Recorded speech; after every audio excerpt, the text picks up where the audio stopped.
Alright, so let's talk about adding a little bit more color details. And what I want to do now is I want to actually go and add in eyebrows. Obviously an integral part of a character's face. Traditionally we would obviously have hair to define the eyebrows. However, for this demo I felt I could get away with just doing textures. Because I didn't have the time to do fur, do hair, and I was very specific on what kind of eyebrows I wanted. So having said that, I found this face here that I really liked, and I want to just lift the eyebrows directly from him. So what I want to do is I'm going to just create masks for the eyebrows. I'm just going to desaturate it, invert it, and apply levels just so I can isolate the eyebrows like so. And then with the paintbrush, just paint out extra area around that I don't want, just to clean it up a bit.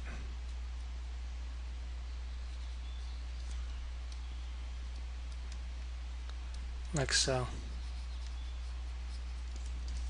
We zoom in, we get a nice mask from these eyebrows. I'm going to crop this. And I've grabbed these 3/4 angles just in case, because as you can see here, based on the depth of field, we're getting kind of blurry on these edges, and it's front face, so we're not getting the full eyebrow. So I just want to have this just in case we need to get some of these details here in the front.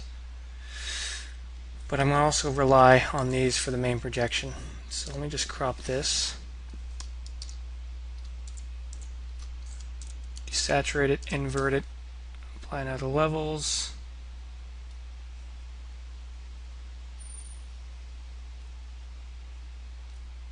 Try and just isolate what I want and paint out what I don't.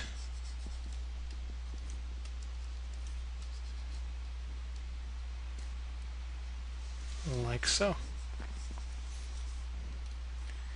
Again, same process there. So if I go back into Mari, I have these already loaded right there and right here in the front. So let's project these. I'm going to add a new layer. Just call them eyebrows.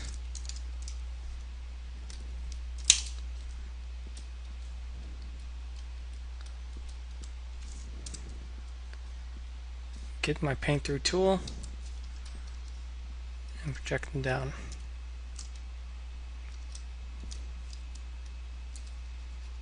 Like so.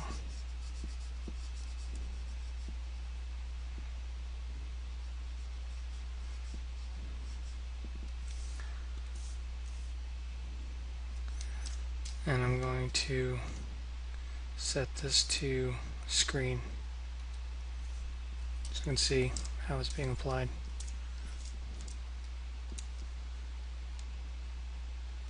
Erase away some of this. There we go.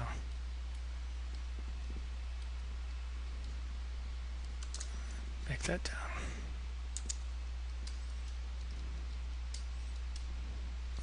Actually, not exactly the placement I wanted. Actually want to bring this in a bit. What I really love about this warp tool is it doesn't distort. Sorry, it doesn't blur the original image after you warp it. Where in Photoshop it applies this really annoying blur and ruins a lot of the fine detail. There we go, just bringing that in a bit. Bake that down. Perfect. Let's do the same thing to the other side. So I probably won't even need that front projection.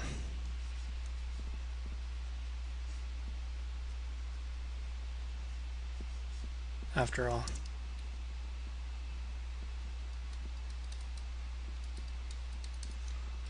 Because a lot of this is working for me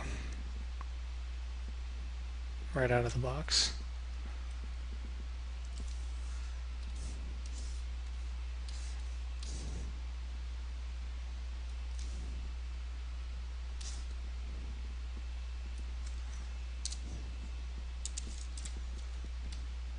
There we go. Pretty quick and easy.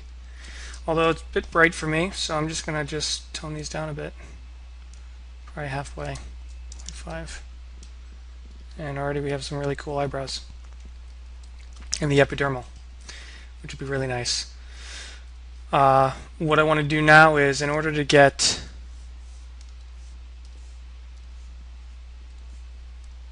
them to read properly in the shader, like so, what I ended up doing was taking these eyebrows in the subdermal and just cranking them all the way up to pure white. So I'll call these eyebrows epidermal, copy and paste them, eyebrows subdermal.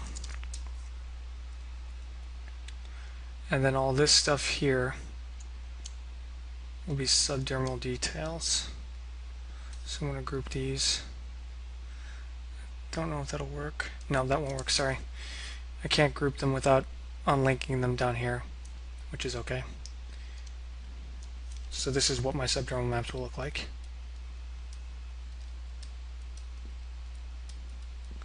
So I want you guys to look up some eyebrows. Maybe you can use some of the ones I've provided for the skin, or online, whatever you guys want to do. But I'd like you guys to try to project some eyebrows as well and get some interesting look based off of some of the blending techniques I've used.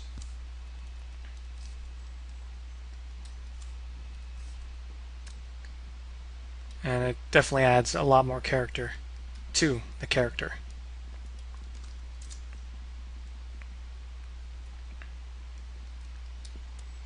And again, completely non-destructive.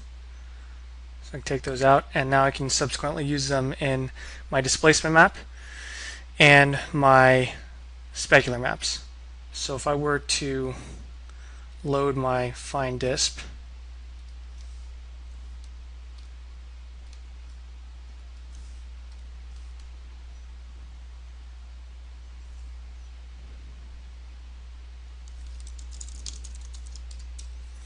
I can now plug it in like so.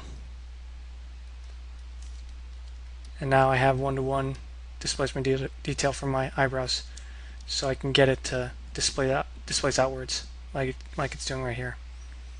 And it gives a really nice result. Again, because it's all layer based, this is very, very quick and easy to get this stuff in place.